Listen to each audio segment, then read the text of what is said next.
মানসিক চাপ সহ্য করতে না পেরে সুইসাইড করল বাবিল। হ্যাঁ বন্ধুরা, এমনটাই দেখা যাবে। তাই সম্পূর্ণ জানতে ভিডিওটিতে লাইক দিয়ে চ্যানেলটি সাবস্ক্রাইব করে দেখতে থাকুন। গল্পের শুরুতেই দেখা যাবে কোচি বাবিলকে বলে, তুমি কি বুঝতে পারছো না তুমি কত বড় একটা অন্যায় করেছ? এখন এখন সোসাইটির সবাই জানে যে তোমার সঙ্গে মিঠিলের বিয়ে হওয়ার কথা ছিল। যখন দেখবে যে না, মিঠিল নয় অন্য একটা মেয়ের সঙ্গে তোমার বিয়ে হচ্ছে, সেটার জন্য কত কৈফার দিতে হবে তুমি সেটা জানো?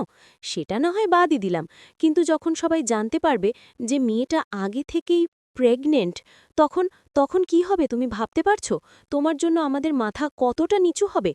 তখন বাবিলকে নতুন বলে, আচ্ছা কমাস প্রেগনেন্সির? তখন বাবিল কিছুই বলে না। তারপরে কমলিনী বলে, আমি এসব আর মেনে নিতে পারছি না, আমি এসবের মধ্যে নেই। সত্যি কথা, আমি এসবের মধ্যে থাকতেও চাই না। তখন নতুন বলে, দেখো কমলিনী, তুমি থাকতে না চাইলেও তোমাকে কিন্তু এসবের মধ্যে থাকতে হবেই। তখন বাবিল বলে 2 মান্থস। তখন নতুন বলে, তাহলে তো আমাদের হাতে আর বেশি সময়ও নেই। যা করার তাড়াতাড়ি করতে হবে, আর যা করতে হবে সবকিছু ভেবে চিন্তেই করতে হবে। তখন কমলিনী বলে, শোনো, তুমি যা করার করো, এসবের মধ্যে আমি থাকতে চাই না। থাকতে চাই না আমি এসব কিছুর মধ্যে, আমি জড়াতেও চাই না।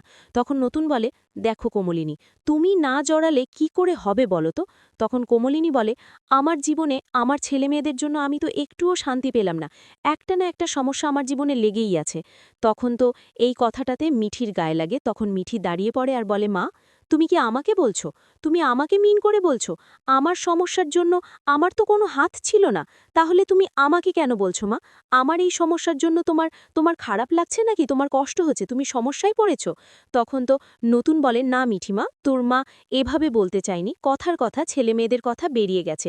কিন্তু দেখ, এই সব কিছুর মধ্যে তোর মায়েরই তো চাপ যাচ্ছে বল। তখন মিঠি বলেন, না, আমি কার কথা বিশ্বাস করব? যেটা আমি নিজের কানে শুনলাম, নাকি তুমি তুমি যেটা বলছো নতুন কাকু? আমি তো নিজের কানে শুনলাম, মা বলল যে ছেলেমেয়েদের জন্য মায়ের কোনো শান্তি নেই, অনেক চাপ যাচ্ছে। তখন কমলিনী, হ্যাঁ আমারই তো সমস্যা মা। এই যে তোমার জীবনে এত বড় একটা ঘটনা ঘটেছে, সেটার জন্য আমারই তো কষ্ট হচ্ছে মা, আমি জানি তোমার হাত নেই। তখন মিঠি বলে, হ্যাঁ আমার তো হাত নেই মা, এই সমস্যার মধ্যে আমি তো ইচ্ছা করে পড়িনি। তাহলে আমার কথা তুমি কেন বললে? তখন বুবলাই বলে, বোন এরকমভাবে বলে না, মা ঠিকই তো বলে। সব ব্যাপারেই তো মায়ের উপর দিয়েই তো চাপ যাচ্ছে বল না। আমার জন্য মায়ের উপর দিয়ে চাপ যাচ্ছে, তারপরে বাবিলের জন্য, এখন আবার তোর সঙ্গে যেটা ঘটেছে সেটার জন্যও তো মায়ের উপর দিয়ে চাপ যাচ্ছে বল। তাহলে মা কি করবে? ঠিকই তো, সব ব্যাপারটা মাকেই তো সামলাতে হচ্ছে, আর মাই তো সামলাবে। এগুলো নিয়ে না মন খারাপ করিস না বোন, মন খারাপ করিস না। এই বলে মিঠিকে জড়িয়ে ধরে বুবলাই।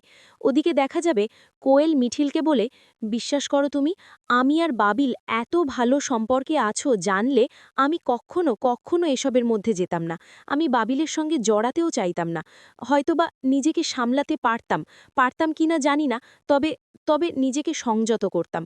আর সত্যিই তো বাবিল বাবিল যদি আমাকে আমাকে ওই সুযোগটা না দিত, তাহলে তো আমি ওর জীবনে ঢুকতে পারতাম না, তাই না? বাবিল নিশ্চয়ই আমাকে আমাকে ওই সুযোগটা দিয়েছিল, বা আমার আমার দেওয়া ইশারাটাও বুঝেছিল। না হলে আমি এত সহজে আরেকজনের জীবনে ঢুকে যেতে পারতাম না। আমি ইচ্ছে করে এসব করিনি। তখন মিঠিল বলে, দেখো আমি বুঝতে পারছি, তবে এসব কথা আমি শুনতে চাইছি না। আমি শুধুমাত্র জানি যে তোমাদের বিয়েটা তাড়াতাড়ি হওয়া দরকার। তখন তখন কোয়েল বলে, আচ্ছা বাবিলের সঙ্গে কি তোমার কথা হয়েছে? বিশ্বাস করো তুমি, বাবিল না আমার সঙ্গে দুদিন ধরে কোনো দেখা করছে না, আমার সঙ্গে কোনো কথাও বলছে না। তখন মিঠিল বলে, একটু একটু সময় দাও, ও খুব ভাঙচোরের মধ্যে আছে তো, ঠিক তোমার সঙ্গে কথা বলবে, কন্ট্যাক্ট করবে। আগে আগে তোমাদের বিয়ের ব্যাপারটা আমি এগোই, কারণ আমাকেও তো এই ভাঙচোরের মধ্যে দিয়ে যেতে, আমাকেও তো এই সম্পর্কটা থেকে বেরোতে হবে। আসলে অনেক বছর ধরে আমাদের সম্পর্ক তো, সবাই জানে যে বাবিল আর আমার বিয়ে ঠিক হয়ে আছে। তখন কোয়েল বলে, আসলে তোমাদের এই সংসারটা ভাঙার পেছনে আমার হাত আছে, এটা না আমি ভাবতে পারছি না।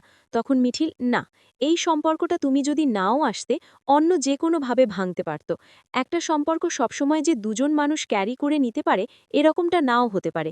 আমি আমি নিজেই এই সম্পর্কটা ভেঙে দিতাম, কারণ কারণ ও আমাকে ছেড়ে অন্য একটা মেয়ের কাছে গেছে, সেটাই তো আমার জন্য অসম্মানের। তখন কোয়েল বলে, সত্যি তোমার সঙ্গে পরিচয় না হলে বুঝতেই পারতাম না তুমি কেমন মানুষ, মানুষ, তুমি তো সাইকোলজিস্ট না, সেই জন্যই তুমি নিজেকে এত ভালো করে বোঝাতে পারো। তখন মিঠিল বলে, দেখো, মানুষ নিজের মনকে সবথেকে ভালো করে চেনে, তাই নিজের মনকে যদি নিজে বোঝাতে পারে সেটাই সবথেকে ভালো হয়। অন্যের থেকে নিজেই নিজেকে শান্ত করতে ভালো পারে। আর আমি চাই না আমার জন্য কারো জীবনে কোনো রকম কোনো সমস্যা হোক। আমি চাই সম্পর্কটা থেকে বেরিয়ে আসতে। আর তোমাদের যত তাড়াতাড়ি সম্ভব বিয়েটা হয়ে যাক। আমি চাই যে সবার সঙ্গে কথা বলে বিয়েটা দিয়ে দিতে। আমিও সেদিন নিজের দাঁড়িয়ে থেকেই তোমাদের বিয়েটা দেব। কারণ না হলে সবাই অস্বস্তি ফিল করবে। আর বাবিল অস্বস্তি ফিল করবে। ওদিকে অমলি মিঠিকে বলে, মিঠিমা, আমি ভুল করেছি, আমি ভুল বলেছি মা।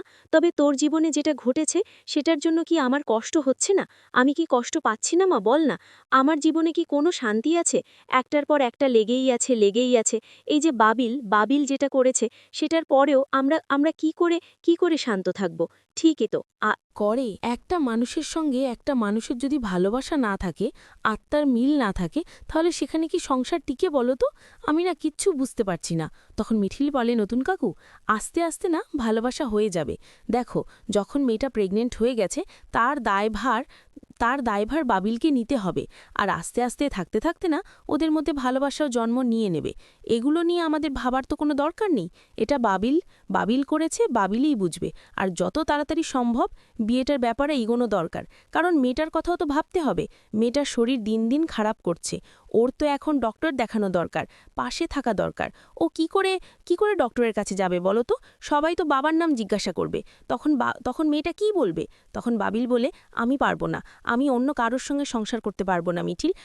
আমি এই সমস্যা আমি জড়াতে পারবো না। তখন মিঠিল বলে, কেন বাবিল? যখন তুমি এত কিছু করতে পেরেছো তখন তো তোমাকে দায়িত্ব নিতেই হবে। এই বাচ্চাটার দায়িত্ব তুমি একটুও এড়াতে পারবে না। তোমাকে দায়িত্ব পালন করতে হবে। তখন নতুন বলে, এত স্ট্রেস যাচ্ছে না, কি করব আমি না কিছু বুঝতে পারছি না। তখন মিঠিল বলে, নতুন কাকু, আমাদের যতটুকু করার ততটুকুই আমাদের করতে হবে। এর থেকে বেশি কিছু তো আর আমরা করতে পারবো না, তাই না? তখন বাবিল কাঁদতে থাকে আর বলে, আমার পক্ষে কিছুতেই এই বিয়েটা করা সম্ভব নয়। আমি করতে পারবো না। একটা রাতের ভুলের জন্য এত কিছু হয়ে গেছে, আমি না কিছুই মেনে নিতে পারছি না। আমি পারবো না আমি অন্য কাউকে বিয়ে করতে পারবো না। তখন নতুন বলে, দেখো বাবিল, তুমি না এখন এসব বললে হবে না, তোমাকে যে বিয়েটা করতে হবে। তখন বাবিল বলে, বেশ, আমি না হয় ওকে বলে দেব যে আমি ওকে বিয়ে করব, ওর সন্তানের দায়িত্ব নেব, কিন্তু তার বাইরে যেন আমার কাছ থেকে কিছু আশা না করে। তখন নতুন বলে, শোনো বাবিল, এসব কথা বললে না তুমি নিজেই নিজেকে ছোট করবে আরও। তোমার প্রতি যে ধারণাটা আমাদের ছিল সেই ধারণাটা না পাল্টে যাবে। তাই প্লিজ এসব কথাগুলো আমাদের সামনে বলো না। তুমি একটা মেয়ের সঙ্গে ঘনিষ্ঠ হতে পেরেছ, আর এখন কি না তার দায়িত্ব নিতে অস্বীকার করছো? তখন বাবিল কিছুই বলে না। তারপরে মিঠিল বলে, দেখো বাবিল, তোমার সঙ্গে আমার এরকম সিচুয়েশন তো কোনোদিনও হয়নি। তোমার সঙ্গে আমার ওরকম সম্পর্ক কোনোদিনও গড়ে ওঠেনি। কারণ আমি ওরকম ফ্যামিলির মেয়ে নই। আমি না এসব সম্পর্ক বিয়ের আগে বিশ্বাস করি না। তাই এরকমটা আমার সঙ্গে হওয়ার কোনোদিনও পসিবল ছিল না। আর তুমি নিশ্চয়ই মেয়েটার প্রতি আকৃষ্ট হয়েছিলে, না হলে এরকম একটা ঘটনার পরে ওই মেয়েটা যখন প্রেগনেন্ট হলো তখন তুমি এসব কথাগুলো বলতে পারো না বাবিল? তুমি আমার চোখে আর ছোট হইও না। তো বন্ধুরা, কেমন লাগলো আজকের আপডেট? কমেন্ট করে জানাতে ভুলবে